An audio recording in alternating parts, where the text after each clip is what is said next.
నమస్తే welcome to our channel. Gannavaram మాజీ MLA Vallabhaneni Vamsi arrest అయిన సంగతి తెలిసిందే. మరి టీడీపీ కార్యాలయంపై దాడి కేసులో ఆయన హైకోర్టును ముందస్తు బెయిల్ కోసం ఆశ్రయించారు. మరి ఈ విషయంలో హైకోర్టులో ఆయనకు చుక్కెదురైంది. ఈ పిటిషన్ను కొట్టివేస్తూ హైకోర్టు అయితే ఉత్తర్వులు జారీ చేసింది. మరి దీనిపైన పూర్తిగా విశ్లేషించడానికి మనతో పాటుగా ఉన్నారు TDP spokesperson Suryadevara Latha madam. Madam నమస్తే మేడం. నమస్తే మేడం, వల్లభనేని వంశీ అరెస్ట్ అయ్యారు. 14 రోజులు రిమాండ్ కూడా విధించిన సంగతి తెలిసిందే మేడం. మరి ఈ కేసులోనే కాకుండా టీడీపీ కార్యాలయంపై దాడి కేసులో ఆయన ముందస్తు బెయిల్ కోసం హైకోర్టును ఆశ్రయించారు. మరి అక్కడైతే హైకోర్టు మొట్టికాయలు వేయడం జరిగింది. మరి ఇది దిగువ కోర్టు అయిన ఎస్సీ/ఎస్టీ కోర్టులోనే తెరుచుకోవాలని చెప్పింది మేడం. ఇంకో పక్క పోలీసులు చూస్తే మాకు కస్టడీకి కావాలి, అట్లీస్ట్ 10 రోజులైనా కస్టడీ ఇస్తే ఆయన ఏం చేశారు, ఆయన హయాంలో ఎటువంటి అరాచకాలు జరిగాయో వాటిని అన్నిటిని కూడా విచారిస్తామని చెప్పి పోలీసులు అంటున్నారు. లేదు, అవసరం లేదు, ఆయన ప్రధాన నిందితుడిగా లేడు అని చెప్పి పొన్నవోలు వాదిస్తున్నారు. మరి దీనిపైన మీ అభిప్రాయం ఏంటి మేడం? ఇక్కడ వంశీ చేసిన పనులన్నీ కూడా ఎలా ఉన్నాయంటే, ఆయన మాట్లాడే మాటలన్నీ మాట్లాడేస్తాడు, చేసేటివన్నీ చేస్తాడు. నేను మళ్ళీ ఏమీ చేయలేదు, నన్ను కక్షగా చేశారు, కక్షపూరిత రాజకీయాలను మాట్లాడటం అనేది ఆయన భార్య కూడా అదే పోర్ట్రే చేయాలని చెప్పి చూస్తుంది. సో ఇంకొకటి విషయం కూడా, ఆవిడ ప్రతిదీ ఆయనకి కావాల్సిన నీడి ఏదైతే ఉందో అదంతా కూడా ఈ రోజున ఆ రోజు పెట్టిన ప్రెస్ మీట్లో తెలుస్తుంది. అంటే జగన్మోహన్ రెడ్డి గారు కూడా వచ్చి పెట్టిన ప్రెస్ మీట్లోనే తెలుస్తుంది.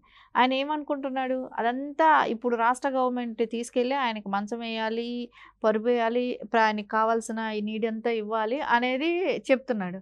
అంటే అది ఎవరిస్తే అది వస్తుందని తెలీదా? అసలు యాక్చువల్లీ జగన్మోహన్ రెడ్డి గారికి బాగా అనుభవం, జైల్లో ఉన్నాడు కాబట్టి అసలు అనుభవం ఉన్న వ్యక్తి. 16 నెలలు జైల్లో ఉన్నాడు. ఆయనకి ఏమైనా కావాలంటే కోర్టు త్రూ తీసుకోవాలి, కానీ రాష్ట్ర ప్రభుత్వాలు ఏమీ చేయలేవు అనేది తెలుసు కదా.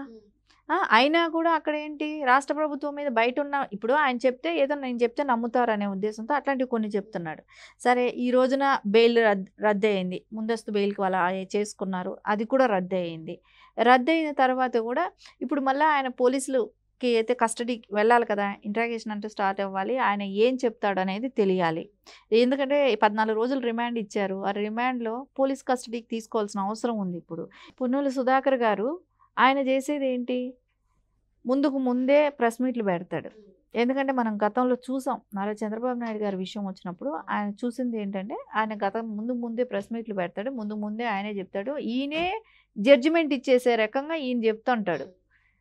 అంటే ఎందుకంటే జగన్మోహన్ రెడ్డి గారు పెంచి పోషించిన, అంటే ఒక చిన్న స్థాయి వ్యక్తిని ఈరోజు ఈ స్థాయికి తీసుకొచ్చాడు కాబట్టి ఆయన ఇచ్చిన స్క్రిప్ట్ అంతా ఈయన మీడియా ముందు కూర్చొని చదువుతాడు. ఈయన కొంచెం కూడా ఈయన ఒక లాయర్గా ఆ స్థాయిలో ఉన్న వ్యక్తి అయితే కాదని అయితే అనిపిస్తుంది. ఎందుకంటే నారా చంద్రబాబు నాయుడు గారి కేసు విషయంలో మనం ఆయన్ని చూసాము. ఇంకోటి ఏంటంటే, కొడుకును కాపాడటం కోసం ఇది రాజశేఖర్ రెడ్డి గారిని కూడా ఏ రకంగా ఇరికించారని షర్మిల గారు కూడా చెప్పారు గతంలో. రాజశేఖర్ రెడ్డి గారిని ఇరికించడం కూడా అంటే ఇక్కడ జగన్ రెడ్డి గారిని సేవ్ చేయాలి అనే ఒక ఉద్దేశంతో. అంటే ఇట్లాంటి స్కెచ్లన్నీ కూడా జగన్మోహన్ రెడ్డి గారు చెప్పినవన్నీ ఆయన ఫాలో అవుతా చేసే పనిషే కానివ్వండి, ఆయనకంటూ స్వతహాగా ఆయన ఏది ఇస్తే అది చదువుతాడు ఈయన కూడా. అంటే వాళ్ళ టీం ఏది ఇస్తే అది చదువుతూ ఉంటాడు.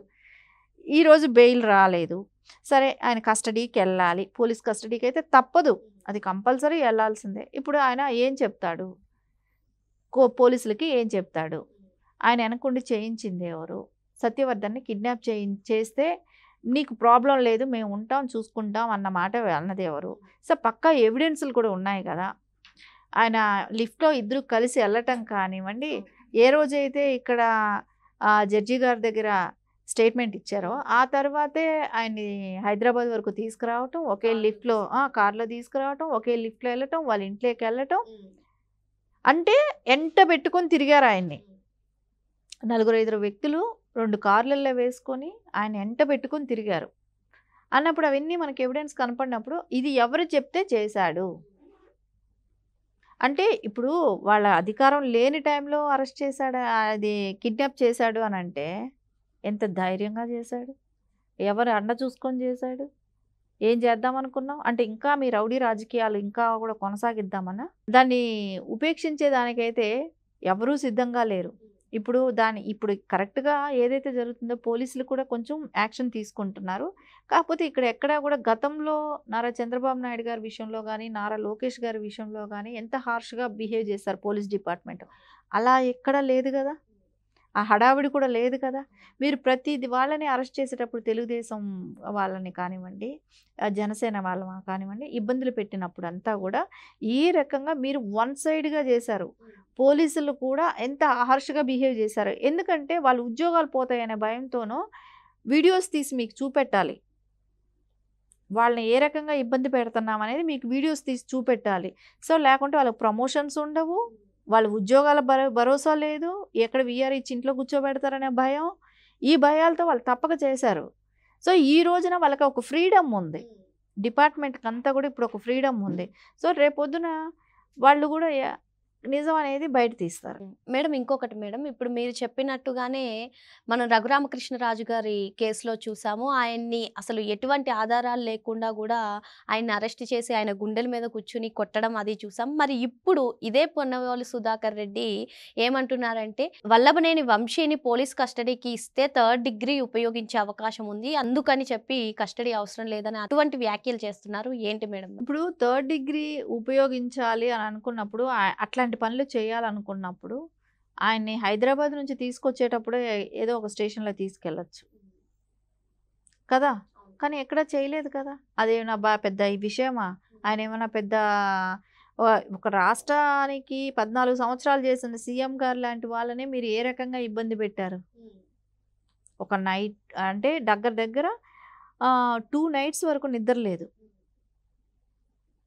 ముందు రోజు నైట్ అంతా డిస్టర్బ్ చేశారు ఆ కర్నూలు దగ్గర. నైట్ 12 నుంచి డిస్టర్బ్ చేస్తూనే ఉన్నారు. మళ్ళీ సాయంత్రం వరకు తీసుకెళ్లారు. మళ్ళీ నెక్స్ట్ డే మార్నింగ్ నైట్ అంతా ఆయన కూర్చోపెట్టారు. నెక్స్ట్ డే మార్నింగ్ వరకు కోర్టుకి అటెండ్ అయ్యారు. సో అంటే ఎన్ని అవర్స్, మళ్ళీ నెక్స్ట్ డే అదే డే రాజమండ్రి వరకు మళ్ళీ వెళ్ళటం. ఎంత సైకో ఆనందం పొందారు. అలాంటివి ఏమైనా జరిగాయా? అలాంటి సిచ్యువేషన్ ఏమైనా వీళ్ళకు ఉందా? వీళ్ళని ఎంత దర్జాగా అసలు మేము ఒక 1 hour టైం పడుతుంది, నీ డ్రెస్ మార్చుకు రావాలంటే 1 hour తీసుకొని ఫోన్లు మాట్లాడుకొని అందరికీ చెప్పుకొని ఆ ఫోన్ కూడా సెక్యూర్గా దాచుకొని వెళ్తావా?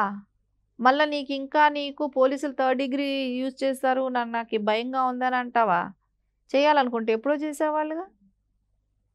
అంటే వీళ్ళేంటంటే వీళ్ళు చేశారు కదా, అదేలాగా అందరూ చేస్తారనే ఒక ఆలోచనతో ఉన్నట్టున్నారు. అలాంటివి చేయటానికి ఇక్కడ ఉన్న ఎవరు సీఎంగా ఉన్న వ్యక్తి ఎవరు?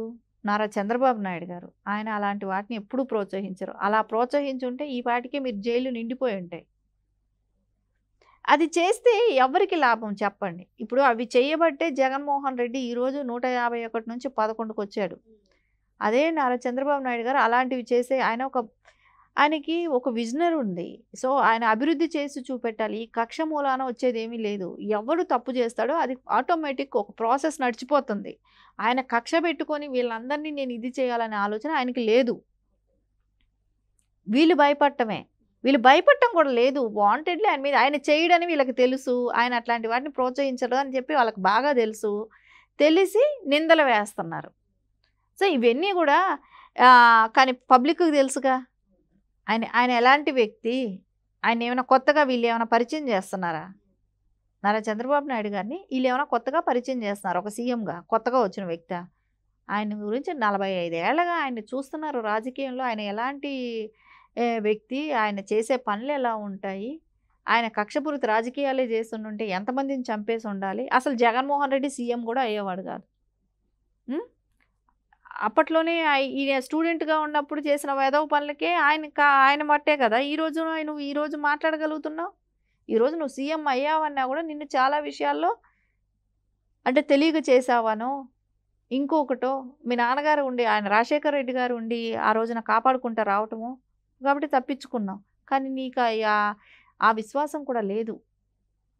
నోటికొచ్చినట్టు మాట్లాడటం, పెద్ద చిన్న అని లేకపోవటం, అంటే అంటే ఒక తల్లి తండ్రి ఒక గౌరవం, తోడబుట్టిన వాళ్ళనే ఒక గౌరవం కానీ ఇలాంటివి ఏమీ లేకపోవటం, ఇవన్నీ మనకు ఎవరి విషయంలో కనపడుతుంది? ఇవన్నీ జగన్మోహన్ రెడ్డి గారు అండ్ బ్యాచ్ వాళ్ళందరూ అలాగే ఉన్నారు. ఈ రోజున నువ్వు చెప్తే నమ్మేసేదానికి 3rd డిగ్రీయో 4th డిగ్రీయో 5th డిగ్రీయో ఇస్తారంటే ఆ డిగ్రీలు మీకు కట్టబెట్టడానికి ఇదేమీ లేదు. ఎవ్వరూ అలాంటివి ఏమీ చేయరు. వీళ్ళు ఊరికే అల్లరి చేయాలి, ప్రభుత్వాన్ని, కూటమి ప్రభుత్వాన్ని అల్లరి చేయాలని చూస్తున్నారు. తప్పకుండా ఆయన చేసిన పనులకి ఆయనకి శిక్ష పడాలి. ఇంకా ఉన్న కేసులన్నీ కూడా బయటొస్తాయి. ఎవరు చేశారో వాళ్ళు భయపడతారు. అంతేగాని అందరూ భయపడాల్సిన అవసరం అయితే లేదు కదా ఇక్కడ. మరి వల్లభనేని వంశీ చేసిన అరాచకాలన్నీ కూడా బయటకు వస్తాయి. అదేవిధంగా కూటమి ప్రభుత్వంపై బురద జల్లే ప్రయత్నమే ఇటువంటి వ్యాఖ్యలని చెప్పి మేడం చెప్తున్నారు. Thank you madam. నమస్తే.